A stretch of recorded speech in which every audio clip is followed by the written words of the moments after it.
Anaconda আৰু অজগৰ এই দুয়োবিধ সাপে হৈছে পৃথিৱীত পোৱা আটাইতকৈ ডাঙৰ আৰু দীঘল সাপ। কিছুমান মানুহে এই দুয়োটা সাপকে একে প্ৰজাতিৰ বুলি ভাবে, কিন্তু বন্ধুসকল, এনাকোণ্ডা আৰু অজগৰ এই দুয়োটা সাপে সম্পূৰ্ণ বেলেগ প্ৰজাতিৰ সাপ হয়।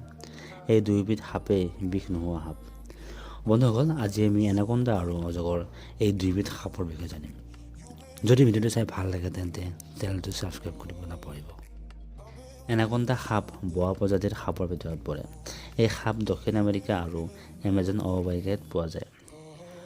আনহাতে অজগৰ সাপ পাইথন প্ৰজাতিৰ ভিতৰত পৰে আৰু ইয়াক প্ৰধানকৈ এছিয়া আৰু আফ্ৰিকাত পোৱা যায়।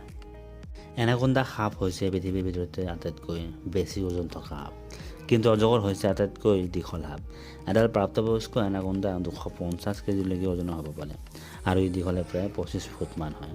আৰু এডাল বয়স্ক অজগৰ সাপ 35 ফুটলৈকে দীঘল হ'ব পাৰে আৰু ইয়াৰ ওজন 150 কেজিলৈকে হ'ব পাৰে। এনাকোণ্ডা সাধাৰণতে পানীত থাকি ভাল পায় আৰু প্ৰায় চিকাৰী পানীতে কৰে। খাদ্যৰ ক্ষেত্ৰত ইহঁত বেছি সচেতন নহয়।